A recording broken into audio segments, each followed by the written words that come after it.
पहाड़ों के ऊपर से सड़क ले जाना महंगा भी, धीमा भी और मौसम पर निर्भर भी होता है, और टनल इस समस्या का स्थायी समाधान है। टनल का मतलब है कम दूरी, कम समय, कम ईंधन, कम प्रदूषण और साल भर की कनेक्टिविटी। और यही वजह है कि दुनिया की बड़ी बड़ी अर्थव्यवस्थाएं टनल नेटवर्क को विकास का इंजन मानती हैं, और पीएम मोदी के विजन पर चलते हुए अब भारत भी उसी दिशा में तेजी से आगे बढ़ रहा है।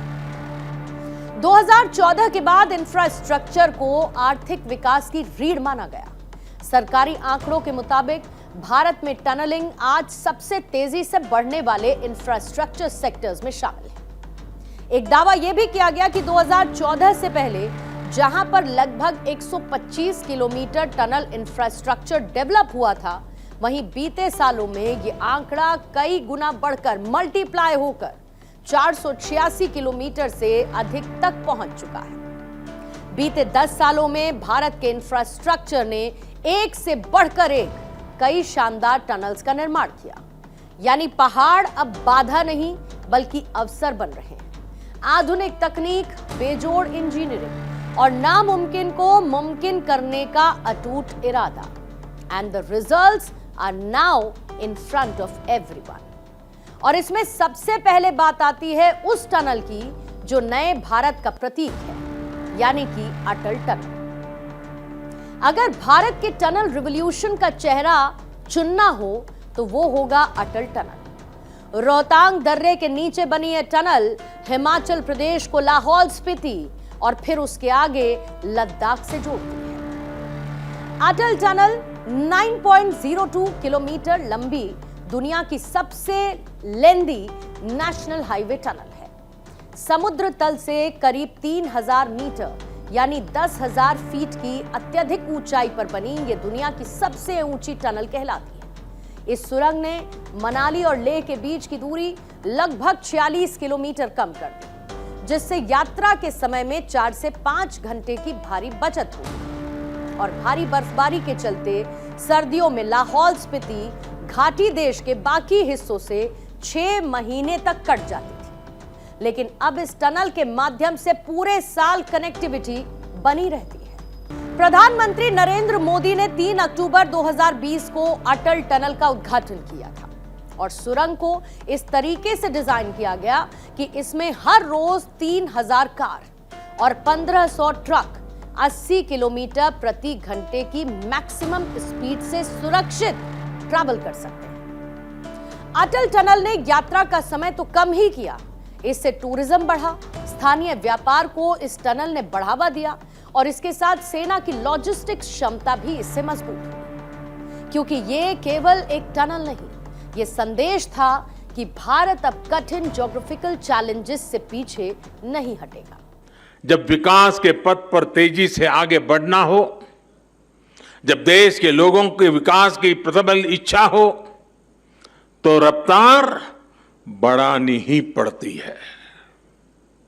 अटल टनल के काम में भी 2014 के बाद अभूतपूर्व तेजी लाई गई।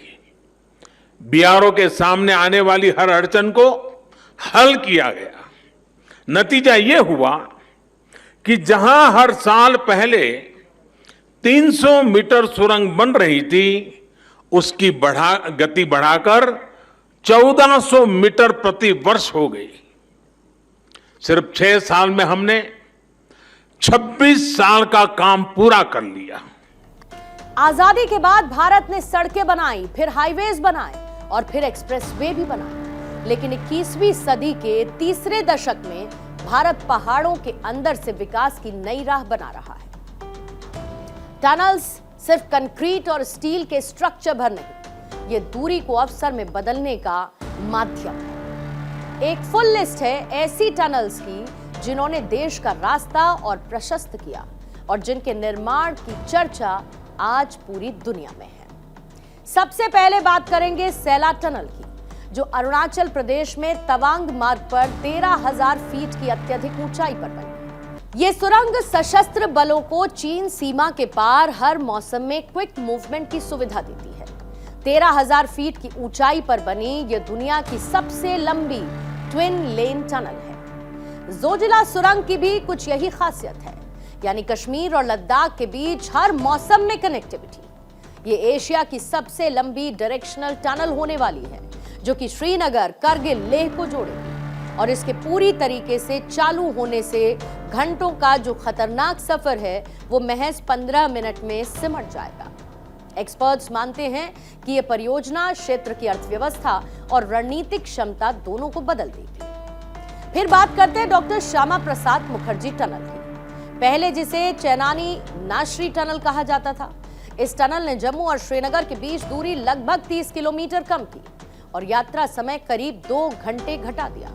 मतलब कम डीजल, कम लागत, कम समय, और यही किसी भी अर्थव्यवस्था की कॉम्पिटिटिव क्षमता को बढ़ाता है।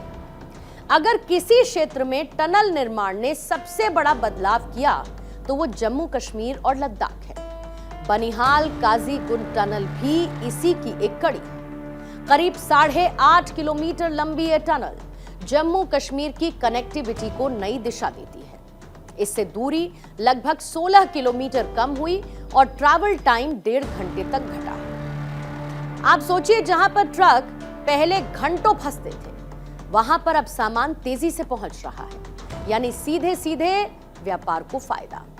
एक वक्त ऐसा भी था जब नॉर्थ ईस्ट स्टेट्स को दूर का इलाका कहा जाता था, और प्रधानमंत्री मोदी की दूरदर्शी सोच ने इस दूर की रेखा को भी पार कर दिया है, और इसीलिए पीएम मोदी को मैजिकल मोदी कहा जाता है।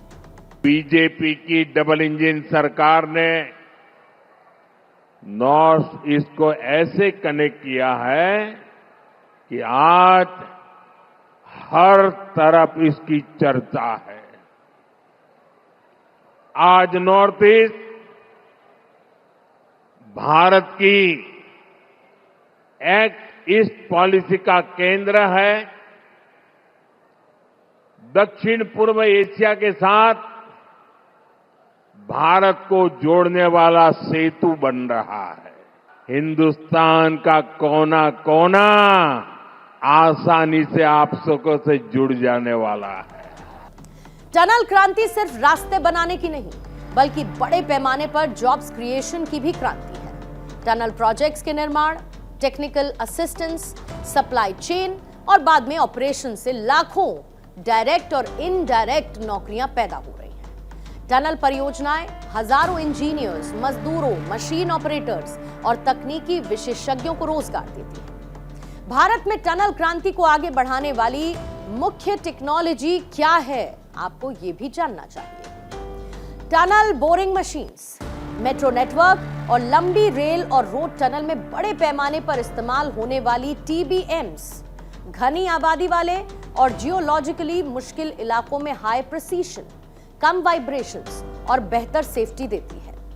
New Austrian tunneling method Himalaya में बड़े पैमाने पर इस्तेमाल होने वाले NATM इंजीनियर्स को रियल टाइम में खुदाई में मदद करने की सुविधा देता है, जिससे ये अलग अलग और नाजुक चट्टानों के लिए बहुत अच्छा है। फिर इंटीग्रेटेड टनल कंट्रोल सिस्टम, आजकल की सड़क सुरंगों के लिए जरूरी ITCS, वेंटिलेशन कंट्रोल, आग का पता लगाने, कम्युनिकेशन नेटवर्क, CCTV और इमरजेंसी मैनेजमेंट को एक सेंट्रलाइज्ड डिजिटल प्लेटफॉर्म में जोड़ता है, जिससे 24 घंटे 7 दिन सुरक्षा पक्की होती है।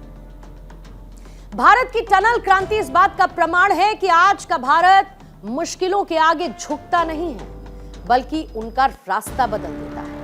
ये भारत की कहानी है जो भौगोलिक बाधाओं को अपनी नियति नहीं मानता, जो हिमालय को चुनौती नहीं देता, बल्कि उसके अंदर से विकास का रास्ता निकालता है। और शायद यही है नए भारत की सबसे बड़ी पहचान, जहां पर पहले पहाड़ रास्ता रोकते थे और अब वही पहाड़ों के आर पार विकास दौड़ रहा है। यही न्यू इंडिया की डेफिनेशन है, यही भारत की सक्सेस स्टोरी भी और हमारी आज की इंडिया स्टोरी भी।